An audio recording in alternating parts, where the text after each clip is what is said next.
आए दिन घटनाएं हो रही है, चाहे वो सेंसस का अधिकारी बन गया है, कोई भी अधिकारी बन गया है, तो कैसे उससे बचा जाए? तो हमें किसी भी तरीके का ओटीपी शेयर नहीं करना है। हमें जनगणना अधिकारी कभी भी किसी भी तरीके का डॉक्यूमेंट वेरिफिकेशन आपसे नहीं लेता है। आपने ड्यूरेशन क्या बताया, मतलब कब से शुरू हुआ है और कब तक चलेगा ये? स्वयंगणना है वो 1 मई से 15 मई तक होगी। तो ये ऐप को कैसे यूज करना है? जनगणना डिपार्टमेंट की तरफ से सेंसेक्स का एक लिंक दिया गया है जिसमें क्लिक करके 1 मिनट में उसका पूरा वो हो जाता है। सेंसस ने पोर्टल लॉन्च किया है। ये भारत सरकार का एक नवाचार है कि आप अपनी गणना स्वयं कर सकते हैं। सेंसस की जो साइट है sc.census.gov.in पे, इस पे जाएंगे आप तो आपको एक 16 भाषाओं में आप अपनी गणना कर सकते हैं। नमस्कार, स्वागत है आपका अपडेट इंडिया में। मैं आपके साथ रुचिका रावत। जैसा कि आप देख सकते हैं, इस वक्त हम जवाहर कला केंद्र में मौजूद है और मौजूद हम आज इसलिए क्योंकि आज का कुछ विशेष जो जनगणना है वो चालू हो चुकी है और इस जनगणना से रिलेटेड जितना भी यहाँ पे इन्होंने अपने आउटलेट्स लगाए हैं, आप उनसे पूछेंगे, जो जितने भी यहाँ पे ऑफिशियल्स हैं उनसे पूछेंगे कि क्या कुछ कैसे शुरुआत की गई है और उसकी क्या कुछ इस बार नया किया गया है, कैसे प्रोसेस है इस बार। इसमें 1 मई से 15 मई तक स्वयं जनगणना पब्लिक के द्वारा स्वयं की जानी है और 16 मई से 15 जून तक प्रगणक घर घर हाउस होल्ड करके लिस्टिंग करेंगे। अच्छा, तो इसमें आपने ड्यूरेशन क्या बताया, मतलब कब से शुरू हुआ है और कब तक चलेगा ये? जो स्वयंगणना है वो 1 मई से 15 मई तक होगी। जो पब्लिक खुद स्वयं से हमारे सेंसेक्स के साइट पे जाके खुद भर सकती है उसको, और 16 मई से 14 जून तक प्रगणक खुद घर घर आके जनगणना करेंगे। तो ये ऐप को कैसे यूज करना है, मतलब एक आम नागरिक इस ऐप को कैसे एक्सेस करे और कैसे अपनी स्व जनगणना करे ताकि उसे कोई परेशानी भी ना हो? जनगणना डिपार्टमेंट की तरफ से सेंसेक्स का एक लिंक दिया गया है जिसमें क्लिक करके 1 मिनट में उसका पूरा वो हो जाता है। तो यहाँ पे एक और हमारे साथ ऑफिशियल मौजूद है, सेंसस से ही है ये, इनसे पूछेंगे कि क्या कुछ ये स्व जनगणना है और इस बार क्या कुछ गवर्नमेंट की तरफ से नया आया है और कैसे एक्सेस करे कोई आम नागरिक। हालांकि हम देख सकते हैं आमतौर पर जो फ्रॉड है, गवर्नमेंट के नाम पे ही कई फ्रॉड साइट्स भी चल रही है, उससे कैसे बचे और इसी भी जनगणना भी कैसे करे? जी बिल्कुल, आपने सही कहा कि मार्केट में बहुत फ्रॉड है, तो इससे बचने के लिए सेंसस ने पोर्टल लॉन्च किया है। ये भारत सरकार का एक नवाचार है कि आप अपनी गणना स्वयं कर सकते हैं। सेंसस की जो साइट है sc.census.gov.in पे, इस पे जाएंगे आप तो आपको एक 16 भाषाओं में आप अपनी गणना कर सकते हैं। इसमें 2 वे पे अपना प्रोटेक्शन है। पहला कैप्चा प्राप्त होगा हमको, उसके बाद आपके मोबाइल पे ही ओटीपी मिलेगा। उसके माध्यम से हम बहुत इजी, साक्षर व्यक्ति भी अपनी गणना कर सकता है। उसके माध्यम से 33 प्रश्नों का जवाब देकर अपनी गणना स्वयं कर सकते हैं। अच्छा, तो जिसमें कम पढ़े लिखे जो बुजुर्ग टाइप के लोग होते हैं उनको कोई दिक्कत नहीं होगी इसमें? बिल्कुल, इसमें कोई दिक्कत नहीं होगी। एक्चुअली जो हमारा जो पोर्टल है उस पे केवल हमको स्क्रॉल करना है, क्वेश्चन को पढ़ना है और टिक करना है। केवल लिखने जैसा 1-2 क्वेश्चनों में है, बाकी कहीं भी लिखने जैसा कुछ भी नहीं है। अच्छा, बात करें पोर्टल की, तो पोर्टल तो सारी भाषाओं में आप बता रहे हैं, रीजनल भाषा में, लेकिन जो आजकल फ्रॉड चल रहे हैं उससे कैसे बचाए, कैसे पहचाने कि यही वाला जो पोर्टल है उसी पे हमें जाना है? बिल्कुल, आपने सही पूछा। इसमें क्या है कि जनगणना 2 वे पे प्रोटेक्शन देता है। पहले आपसे कैप्चा, दूसरा आपसे ओटीपी लेता है। तो ये किसी भी उस पे नहीं होता है, केवल जनगणना पे ही है कि 2 वे पे प्रोटेक्शन है। अच्छा, तो बात करें जनगणना की, तो कब से चल रही है और उसके बाद का क्या आगे प्रोग्राम रहेगा?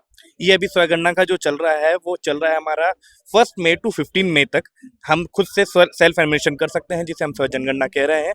और इसके बाद से 16 मई to 15 जून तक हम घर घर जाकर, प्रगणक जो है घर घर जाकर आपकी एनुमिनेशन करेंगे जो जनगणना करते हैं। वो जो 16 क्वेश्चन जो अभी सर ने बताया अपन को, जो हम स्व जनगणना में कर रहे हैं, वही 16 क्वेश्चन टीचर्स भी वहां जाकर पूछेंगे।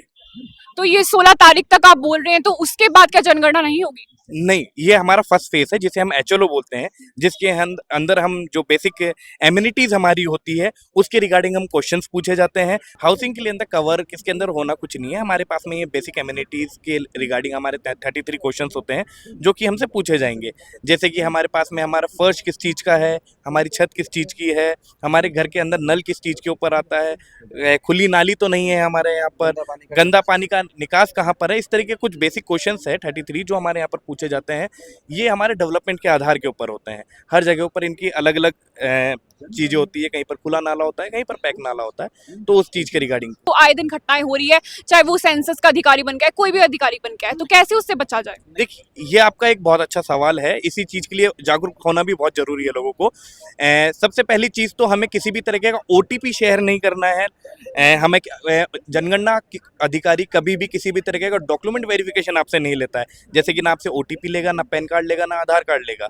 इस तरीके के चीज़ों को देने के लिए और ओटीपी जैसी चीज़ों का प्रिकॉशंस रखना बहुत ज़रूरी है। अगर इस तरीके की चीज़ें आप नहीं दोगे तो आई थिंक फ्रॉड नहीं होगा। सबसे अच्छी चीज़, कभी किसी अनधिकृत लिंक के ऊपर आप सेंसस के लिए कुछ नहीं करें, जिसकी एक निर्धारित वेबसाइट जो बनी हुई है se.census.gov.in, इसी के ऊपर आप डायरेक्ट क्लिक कर और उसी के साथ में हमारे 33 क्वेश्चन का स्वगणना के साथ में आगे के और प्रोसीड करें। अच्छा, फ्रॉड के साथ साथ एक और क्वेश्चन है, क्वेश्चंस जो बेसिक रहेंगे वो आप बता दीजिए क्या रहेंगे, जो एक आम नागरिक उस पे मतलब अपने जो आंसर्स करेगा। साथ ही आजकल प्राइवेसी को लेके भी काफी ज्यादा लोग कंसर्न रहते, तो क्या उससे प्राइवेसी से कोई छेड़छाड़ नहीं हो सकती? नहीं, ऐसा कुछ नहीं है, प्राइवेसी से कोई छेड़छाड़ नहीं है। पहले तो मैं आपको सिक्योरिटी के तौर पे बताता हूँ कि जो हमारा परगणक आएगा वो एक सरकारी कर्मचारी आएगा, जो टीचर होगा या टीचर से अपर लेवल का जो भी टीचर होगा, प्रिंसिपल लेवल के होंगे, उनको हम एक आईडी कार्ड देंगे। आईडी कार्ड के साथ उनके आईडी कार्ड पर हम एक बारकोड देंगे, ताकि उसको आम नागरिक स्कैन करके उसकी पहचान कर सकता है कि ये अब असली परगणक है या कोई नकली है या कोई फ्रॉड वाला है। एक तो वो चीज़ होगी। दूसरी चीज़, आपने ये पूछा कि डिजिटल में हमें क्या सिक्योरिटी है, तो ये एक नेशनल लेवल की सिक्योरिटी है। जैसे अपने परमाणु शक्तियाँ की वगैरह की हम जो सिक्योरिटी करते हैं सरकार, वैसे लेवल की इसकी सिक्योरिटी दे रखी है। आपका डेटा एक हमारे पास जो दिल्ली में, लखनऊ में और यहाँ तीन जगह हमने सर्वर लगा रखे हैं, तो 3 जगह आपका सर्वर में किसी को पता नहीं पड़ेगा कि कौन सा डेटा किस व्यक्ति का कौन से सर्वर पर जा रहा है। ये हमने 3 लेयर सिक्योरिटी रख रखी है। दूसरी चीज़, आपने पूछी हमसे कि क्या क्या बेसिक क्वेश्चन पूछेंगे। 33 क्वेश्चन है। 33 क्वेश्चन के अंदर में जैसे आपके पास घर में LPG है या नहीं है, आप किस प्रकार का अनाज खा रहे हो, कौन सा अनाज खा रहे हो, उसके बारे में पूछा जा रहा है।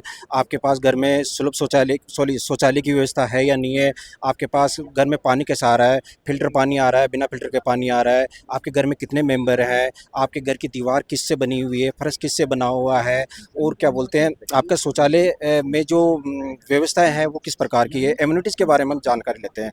इससे क्या होता है कि सरकार इन आंकड़ों से लेकर योजनाएँ निकालती है, जैसे उज्ज्वला योजना रही, जनधन योजनाएँ रही, वो सब इन्हीं के डाटा से आप सरकार विकसित करती है।